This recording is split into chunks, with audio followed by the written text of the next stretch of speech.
چھ گنہگار عورتیں۔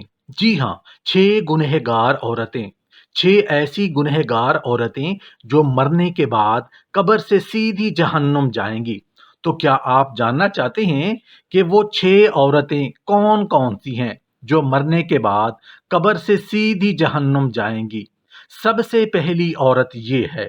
محترم ناظرین، انسان کی تخلیق کے آغاز سے ہی اللہ تعالیٰ نے کائنات میں مرد اور عورت کو خاص مقام دیا۔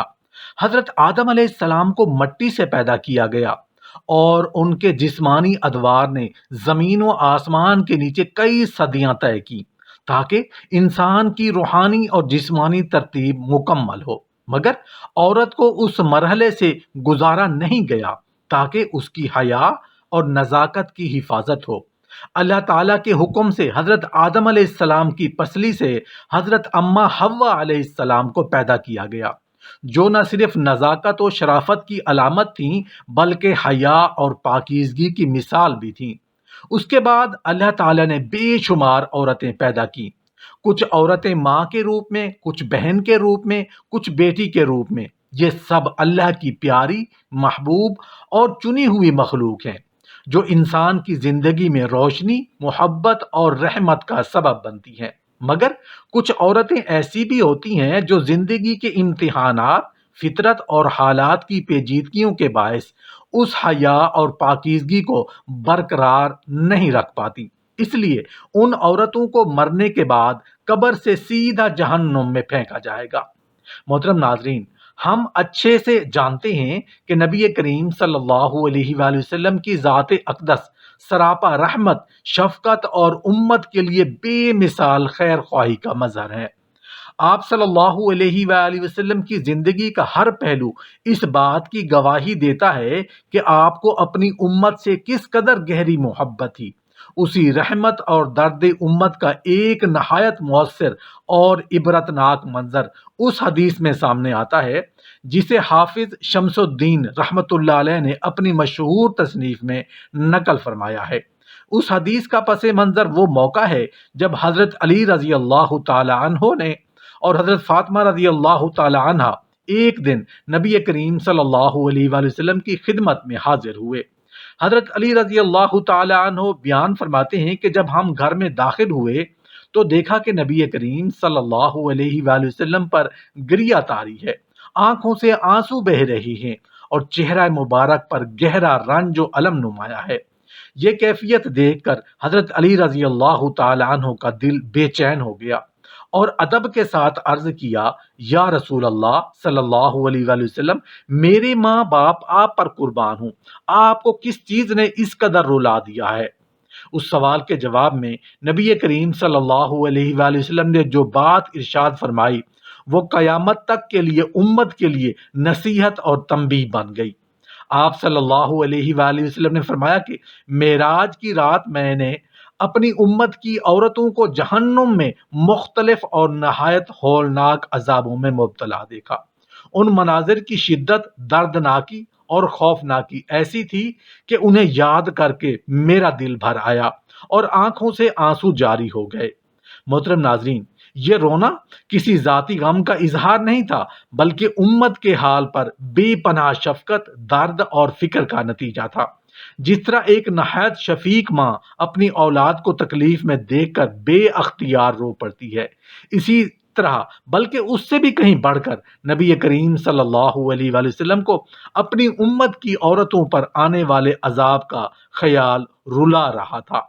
آپ صلی اللہ علیہ وآلہ وسلم نے اس موقع پر یہ واضح فرمایا کہ جہنم کا عذاب بذات خود انتہائی خوفناک ہے، لیکن جو عذاب آپ نے ان عورتوں پر دیکھا وہ اپنی نوعیت، شدت اور ہیبت میں عام تصور سے کہیں زیادہ تھا۔ نبی کریم صلی اللہ علیہ وآلہ وسلم نے جب معراج کے اس ہولناک منظر کی وضاحت فرمائی تو سب سے پہلے جس عورت کا ذکر کیا اس کا عذاب سن کر دل دہل جاتا ہے۔ آپ صلی اللہ علیہ وآلہ وسلم نے فرمایا کہ میں نے جہنم میں ایک عورت کو دیکھا جو اپنے سر کے بالوں کے ذریعے الٹی لٹکائی گئی تھی اور اس کا دماغ ہنڈیا کی طرح کھول رہا تھا۔ جہنم کی آگ میں نے ہونا ہی ایک ناقابل تصور عذاب ہے، پھر اس پر مستعصیے دی کہ اس کو کسی کے بالوں کے ذریعے لٹکایا جائے، اور پھر دماغ کا پکنا، یہ سب عذاب ایک ساتھ جمع ہو جائیں تو انسان کے ہوش اڑ جاتے ہیں۔ حضور اقدس صلی اللہ علیہ وآلہ وسلم نے اس منظر کو اس لیے بیان فرمایا تاکہ امت خصوصاً خواتین اس انجام سے پہلے ہی سنبھل جائیں اور اپنے اعمال پر غور کریں۔ جب حضرت فاطمہ الزہرا رضی اللہ تعالی عنہا نے نہایت ادب اور فکر کے ساتھ یہ سوال کیا کہ ابا جان، ان عورتوں پر یہ عذاب کس گناہ کی وجہ سے ہو رہا تھا، تو نبی کریم صلی اللہ علیہ وآلہ وسلم نے پہلی عورت کے بارے میں فرمایا کہ یہ وہ عورت تھی جو دنیا میں نامحرم مردوں کے ساتھ سامنے اپنے بال نہیں چھپاتی تھی، بے پردگی کے ساتھ گھر سے باہر نکلا کرتی تھی اور اللہ تعالیٰ کے اس حکم کی پرواہ نہیں کرتی تھی جس میں عورت کے لیے ستر اور پردے کی حدود مقرر کی گئی ہیں۔ شریعت مطہرہ میں عورت کے سر کے بال اس کے ستر کا حصہ ہیں اور نماز کے اندر بھی ان کا چھپانا فرض ہے۔ چنانچہ نامحرم مردوں کے سامنے نبی کریم صلی اللہ علیہ وآلہ وسلم کے اس ارشاد سے یہ بات واضح ہو جاتی ہے کہ پردے کا حکم محض ایک رسم یا ثقافتی روایت نہیں، بلکہ یہ ایک دینی فریضہ ہے جس کی خلاف ورزی آخرت میں سخت عذاب کا سبب بن سکتی ہے۔ عورت کا پورا جسم سوائے چہرے، دونوں ہتھیلیوں اور بعض فقہی آراء کے مطابق دونوں پاؤں کے سطر میں داخل ہے۔ اگر نماز میں عورت کے سر کے بالوں کا ایک قابل لحاظ حصہ کھل جائے اور اتنی دیر کھلا رہے جتنی دیر میں 3 مرتبہ سبحان اللہ کہا جا سکے تو نماز فاسد ہو جاتی ہے۔ یہی حکم اس باریک دوپٹوں کا بھی ہے جس میں سے بال جھلک رہے ہوں، کیونکہ اس میں سطر چھپانے کی شرط پوری نہیں ہوتی۔ یہی لاپرواہی جب نماز سے نکل کر روزمرہ زندگی میں آتی ہے نا، تو گناہ اور بھی شدید ہو جاتا ہے۔ بہت سی خواتین گھر کے اندر اور باہر نامحرم مردوں کے سامنے سر کھول کر گردن اور بازو نمایاں کر کے آتی جاتی ہیں، حالانکہ شریعت نے ان سب سے پردے کا حکم دیا ہے۔ گھر کے اندر بھی بعض رشتے جیسے دیور، جیٹھ، چچا زاد یا ماموں زاد مرد نامحرم ہیں جن کے سامنے پردہ واجب ہے۔ ان کے بارے میں شریعت نے سہولت ضرور دی ہے، لیکن بے احتیاطی اور بے پردگی کی اجازت نہیں دی۔ نبی کریم صلی اللہ علیہ وآلہ وسلم نے جس عورت کو بالوں کے بل لٹکا ہوا دیکھا، اس کا عذاب دراصل اسی گناہ کا عکس تھا کہ اس نے دنیا میں اپنے بالوں کو چھپانے کی پرواہ نہیں کی تھی۔ آج کے دور میں جب باریک لباس، مختصر دوپٹے اور فیشن کے نام پر بے پردگی عام ہو چکی ہے، اس حدیث کی اہمیت اور بھی بڑھ جاتی ہے۔ یہ محض ایک قصہ نہیں بلکہ ایک واضح تنبیہ ہے کہ اللہ تعالیٰ کے احکام سے غفلت انسان کو کس انجام تک پہنچا سکتی ہے۔ حضور اقدس صلی اللہ علیہ وآلہ وسلم نے یہ منظر امت کو ڈرانے کے لیے نہیں بلکہ بچانے کے لیے بیان فرمایا تاکہ عورتیں دنیا ہی میں توبہ کر لیں اور اس ہولناک انجام سے محفوظ ہو جائیں۔ 6 گنہگار عورتیں جو مرنے کے بعد قبر سے سیدھی جہنم جائیں گی۔ دوسری عورت، نبی کریم صلی اللہ علیہ وآلہ وسلم نے معراج کی رات جہنم کے جن مناظر کا مشاہدہ فرمایا، ان میں دوسری عورت کا عذاب بھی نہایت خوفناک اور عبرت انگیز تھا۔ آپ صلی اللہ علیہ وآلہ وسلم نے فرمایا کہ میں نے ایک عورت کو دیکھا جو اپنی زبان کے بل لٹکائی گئی تھی، اس کی زبان آگ میں کھینچی ہوئی تھی اور جہنم کے دہکتے شعلے اس کے چہرے اور سینے کو جلا رہے تھے۔ یہ منظر اتنا ہولناک تھا کہ اسے دیکھ کر دل لرز جاتا ہے اور انسان بے اختیار اپنے اعمال پر غور کرنے لگتا ہے۔ حضور اقدس صلی اللہ علیہ وآلہ وسلم نے جب یہ منظر دیکھا تو حسب معمول حضرت جبرائیل علیہ السلام سے سوال کیا کہ یہ کون عورت ہے اور کس گناہ کی وجہ سے اس عذاب میں مبتلا ہے؟ مگر جیسا کہ پہلے مناظر میں ہوا، حضرت جبرائیل علیہ السلام نے فرمایا ابھی آگے چلیں، بعد میں سب کی تفصیل بیان کی جائے گی۔ جب تمام مناظر دکھا دیے گئے تو حضرت جبرائیل علیہ السلام نے دوسری عورت کے عذاب کی وجہ بیان کرتے ہوئے فرمایا کہ یہ وہ عورت تھی جو دنیا میں اپنی زبان کی حفاظت نہیں کرتی تھی، وہ جھوٹ بولتی تھی، لوگوں میں چغلی لگاتی تھی، بات کو ایک سے دوسرے تک اس طرح پہنچاتی تھی کہ فساد پھیل جائے، اور اپنی زبان کے ذریعے دوسروں کو اذیت پہنچاتی تھی۔ شریعت اسلامیہ میں زبان کو انسان کے سب سے خطرناک اعضاء میں شمار کیا گیا ہے، کیونکہ یہی ایک عضو ہے جو بظاہر چھوٹا ہونے کے باوجود بڑے بڑے گناہوں کا سبب بن جاتا ہے۔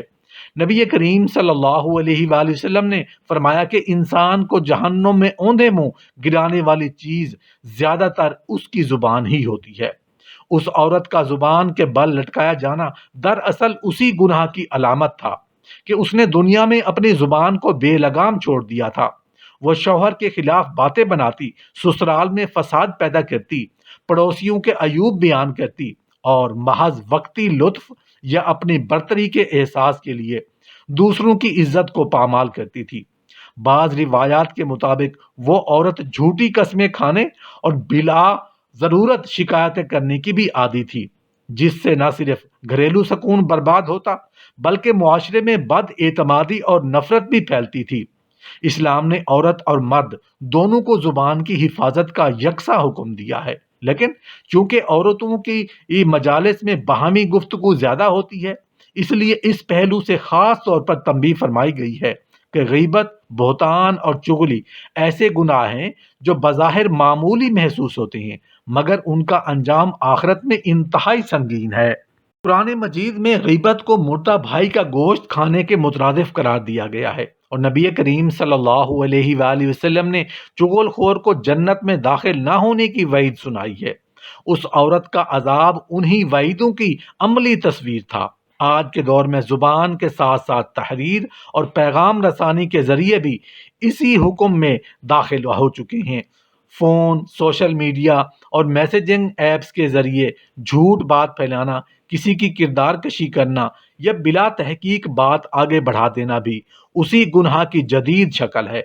اگر انسان دنیا میں زبان اور قلم کو بے قابو رکھے تو آخرت میں اس کا حساب بھی اسی شدت کے ساتھ ہوگا۔ نبی کریم صلی اللہ علیہ وآلہ وسلم نے اس منظر کو بیان کر کے امت کو پیغام دیا کہ خاموشی، احتیاط اور سچائی ہی نجات کا راستہ ہے، اور زبان کی بے احتیاطی انسان کو ایسے عذاب تک پہنچا سکتی ہے جس کا تصور بھی لرزا دینے والا ہے۔ 6 گنہگار عورتیں جو مرنے کے بعد قبر سے سیدھی جہنم جائیں گی۔ تیسری عورت، شب معراج کی رات دکھائے گئے مناظر میں تیسری عورت کا عذاب بھی نہایت ہیبت ناک اور دل کو ہلا دینے والا تھا۔ نبی کریم صلی اللہ علیہ وآلہ وسلم نے فرمایا کہ میں نے ایک عورت کو دیکھا جس کے پیستان سانپوں کی طرح لپٹے ہوئے تھے، وہ انہیں بار بار کاٹ رہے تھے اور ہر کاٹنے کے ساتھ اس کے جسم میں شدید تکلیف کی لہر دوڑ جاتی تھی۔ جہنم کی آگ کی تپش اپنی جگہ، مگر اس کے ساتھ یہ مسلسل اذیت ایک ایسا منظر تھا جسے دیکھ کر انسان کی روح کانپ اٹھے۔ حضور اقدس صلی اللہ علیہ وآلہ وسلم نے اس منظر کو بھی خاموشی سے دیکھا اور حسب سابق حضرت جبرائیل علیہ السلام سے سوال کیا، مگر جواب یہی ملا کہ ابھی آگے چلیں، سب کی حقیقت بعد میں کھولی جائے گی۔ جب تمام عذاب دکھا دیے گئے تو حضرت جبرائیل علیہ السلام نے اس عورت کے بارے میں وضاحت فرمائی کہ یہ وہ عورت تھی جو دنیا میں اپنے شوہر کے حقوق ادا نہیں کرتی تھی، اس کی نافرمانی کرتی تھی اور بلا وجہ اسے اذیت پہنچاتی تھی۔ شوہر کے ساتھ بد زبانی، ناشکری، تانا زنی اور مسلسل شکوہ شکایت اس کی عادت بن چکی تھی۔ اسلام میں شوہر اور بیوی کے حقوق کو نہایت اہمیت دی گئی ہے، اور خاص طور پر شوہر کے حقوق کی ادائیگی کو عورت کے لیے دنیا اور آخرت کی کامیابی سے جوڑا گیا ہے۔ نبی کریم صلی اللہ علیہ وآلہ وسلم نے فرمایا کہ اگر میں کسی کو کسی کے سامنے سجدہ کرنے کا حکم دیتا تو بیوی کو شوہر کے سامنے سجدہ کرنے کا حکم دیتا۔ اس سے مراد شوہر کی اطاعت اور احترام کی اہمیت کو واضح کرنا ہے، نہ کہ حقیقی سجدہ۔ اس عورت کا پستانوں کے ذریعے عذاب میں مبتلا ہونا اس بات کی علامت تھا کہ اس نے اپنی نسوانی ذمہ داریوں کو ایک ذریعہ رحمت کی بجائے ذریعہ اذیت بنا لیا تھا۔ وہ اپنے شوہر کو جسمانی اور ذہنی طور پر پریشان کرتی، اس کی جائز خواہشات کو بلا وجہ رد کرتی اور پھر اسی بنیاد جھگڑے اور فساد کو ہوا دیتی۔ بعض روایات میں یہ بھی آیا ہے کہ وہ عورت اپنے بچوں کے معاملے میں بھی لاپرواہی تھی، شوہر کی اجازت کے بغیر فیصلے کرتی، گھر کے سکون کو مسلسل خراب رکھتی۔ اسلام نے عورت کو عزت، تحفظ اور حقوق عطا کیے ہیں، لیکن اس کے ساتھ ذمہ داریاں بھی مقرر کی ہیں۔ شوہر کے مال، عزت اور راز کی حفاظت عورت کی اہم ذمہ داریوں میں سے ہے۔ جو عورت ان ذمہ داریوں سے غفلت برتتی ہے اور محض اپنی خواہش، انا یا وقتی غصے کو مقدم رکھتی ہے، وہ دراصل اپنے ہی گھر کی بنیادیں کمزور کر رہی ہوتی ہے۔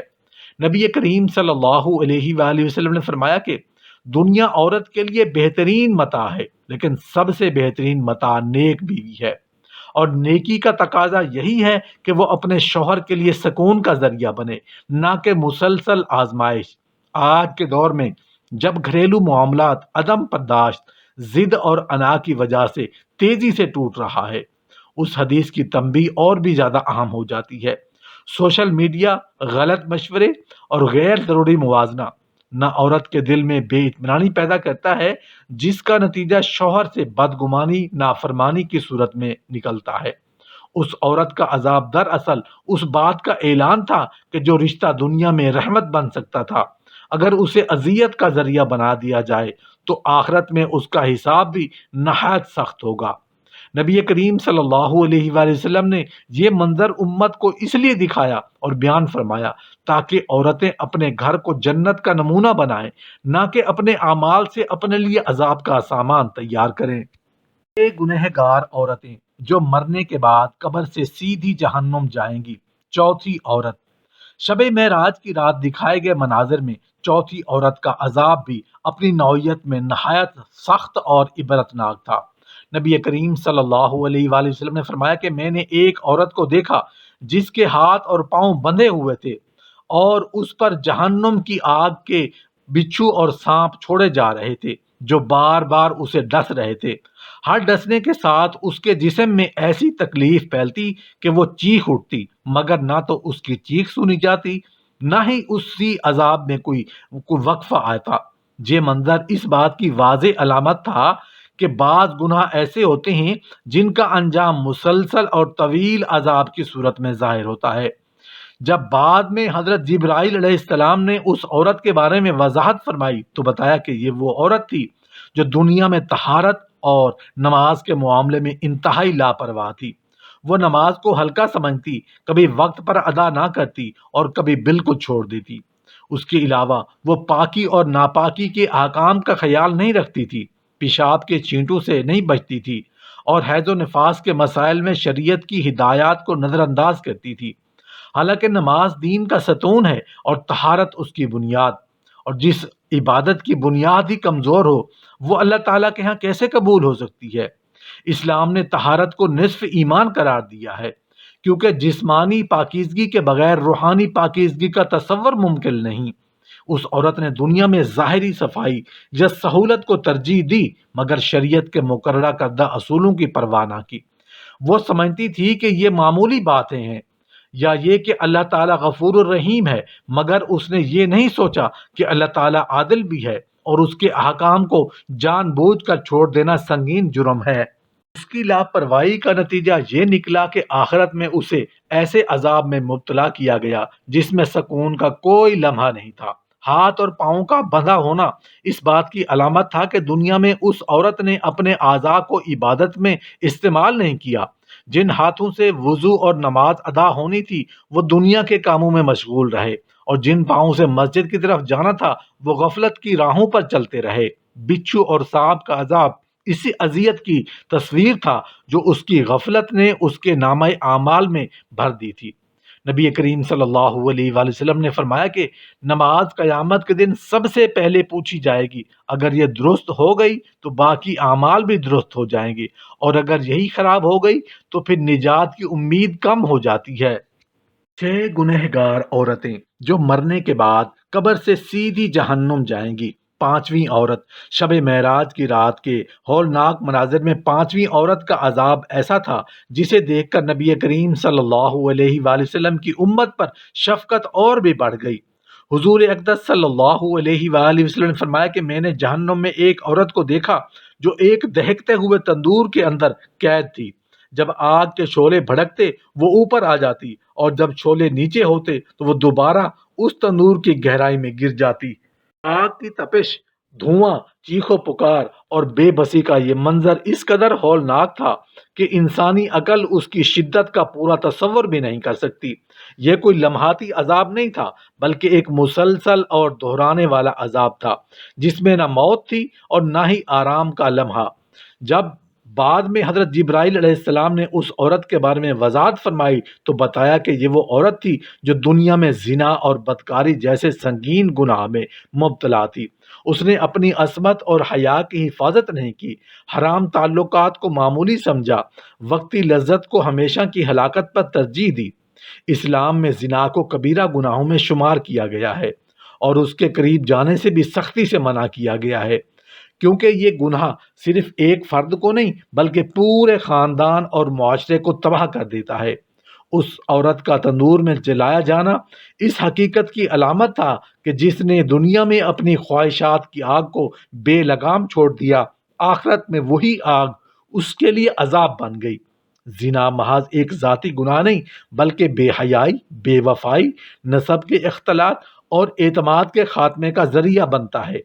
نبی کریم صلی اللہ علیہ وآلہ وسلم نے فرمایا، جس قوم میں کھلے عام بدکاری پھیل جاتی ہے تو اس قوم پر ایسے عذاب آتے ہیں جو پہلے کبھی نہیں آئے ہوتے۔ اس عورت کا عذاب اسی اجتماعی بگاڑ کی ایک فردی مثال تھا۔ اسلام نے عورت کو حیا کا پیکر قرار دیا اور حیا کو ایمان کا حصہ بنایا۔ جو عورت اپنی حیا کی حفاظت کرتی ہے وہ دراصل اپنے ایمان، اپنے گھر، اپنی آخرت کی حفاظت کرتی ہے۔ اس کے برعکس جو عورت حرام تعلقات میں مبتلا ہوتی ہے وہ صرف اپنی ذات کو نہیں بلکہ اپنے شوہر، بچوں اور خاندان کی عزت کو بھی خطرے میں ڈال دیتی ہے۔ اس عورت نے دنیا میں شاید اپنے اعمال کو چھوٹا سمجھا ہو، مگر آخرت میں اس کا حساب نہایت سخت ہوگا۔ آج کے دور میں جب فحاشی، بے پردگی اور حرام تعلقات کو آزادی اور ترقی کے نام پر عام کیا جا رہا ہے، اس حدیث کی تنبیہ اور بھی زیادہ عام ہو جاتی ہے۔ میڈیا، موبائل فون اور سوشل نیٹ ورک کس سے گناہ کے راستے آسان کر دیے گئے ہیں، مگر انجام اب بھی وہی ہے جو نبی کریم صلی اللہ علیہ وسلم کو معراج کی رات دکھایا گیا۔ اس عورت کا عذاب دراصل اس امت کے لیے ایک کھلا پیغام ہے۔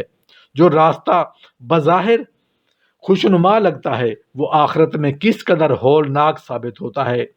نبی کریم صلی اللہ علیہ وآلہ وسلم نے اس منظر کو بیان فرما کر عورتوں کو مایوس نہیں کیا بلکہ توبہ کا دروازہ کھلا ہونے کی طرف بھی اشارہ فرمایا۔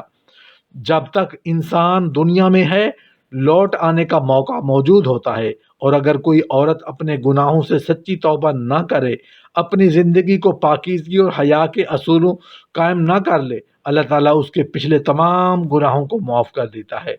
یہی اسی حدیث کا اصل مقصد ہے کہ انجام دکھا کر اصلاح کی طرف بلایا جائے، نہ کہ صرف خوف میں مبتلا کیا جائے۔ اے گنہگار عورتیں جو مرنے کے بعد قبر سے سیدھی جہنم جائیں گی۔ چھٹی عورت۔ ایک حدیث کا مفہوم بیان کیا جا رہا ہے کہ نبی کریم صلی اللہ علیہ وآلہ وسلم نے فرمایا کہ میں نے اپنی امت کی عورتوں کو جہنم کے اندر اس طرح مبتلا پایا کہ میرا دل خون کے آنسو روتا رہا۔ شب معراج کا وہ مقام تھا جب جبرائیل علیہ السلام کے ہمراہ میں بلند آسمانوں پہ تھا اور ہر منزل پر اللہ تعالیٰ کی قدرت کے عجائب دیکھ رہا تھا۔ اسی دوران مجھے میری امت کی کچھ عورتیں دکھائی دیں جو جہنم کے سخت ترین عذاب میں تھیں۔ ان میں سے ایک عورت کی حالت تو اتنی دہرائی ہوئی اور ہولناک تھی کہ اسے بیان کرنا بھی دل دہلانے والا ہے۔ میں نے دیکھا کہ ایک عورت کتے کی شکل اختیار کیے ہوئے ہے، اس کے جسم سے آگ نکل رہی ہے اور یہ آگ اس کے منہ اور پاخانے کے راستے سے اندر داخل ہو کر باہر آ رہی تھی۔ اس کی حالت نہ صرف خوفناک تھی بلکہ انتہائی تکلیف دہ بھی تھی۔ جبرائیل علیہ السلام نے میری آنکھوں کے سامنے اس کی تفصیل بیان کی اور کہا یہ عذاب اس کی زمین پر کیے گئے اعمال کا نتیجہ ہے۔ میں نے سوال کیا، اے جبرائیل، یہ عورت کس گناہ کی وجہ سے اس عذاب میں مبتلا ہے؟ جبرائیل علیہ السلام نے فرمایا کہ یہ عورت جھوٹ بولنے، دوسروں کو دھوکہ دینے اور شرعی حدود کی خلاف ورزی کرنے والی تھی۔ اس کے اعمال میں بے حیائی اور بددیانتی اور لوگوں کے دلوں کو دکھ پہنچانا شامل تھا۔ میں نے دیکھا کہ جہنم کی گرز اس پر اتنی شدت سے برسے کہ ہر ضرب اس کے وجود کو چیر رہی تھی اور وہ مسلسل دہک رہی تھی۔ اس کے منہ اور پاخانے کے راستے سے نکلنے والی آگ اس کی زندگی بھر کی برائیوں کا عکس تھی، اور یہ اس بات کی علامت تھی کہ اللہ تعالیٰ کو ہر نظر ظلم پر اور کوئی عمل چھپا نہیں رہتا۔ میں نے یہ منظر دیکھا اور میری آنکھوں سے آنسو جاری ہو گئے، کیونکہ یہ میری امت کی عورتوں میں سے ایک تھی۔ میں نے سوچا کہ کس قدر شدت سے وہ عذاب برداشت کر رہی تھی، اور یہ سب اس کے دنیاوی اعمال کے نتیجے میں ہے۔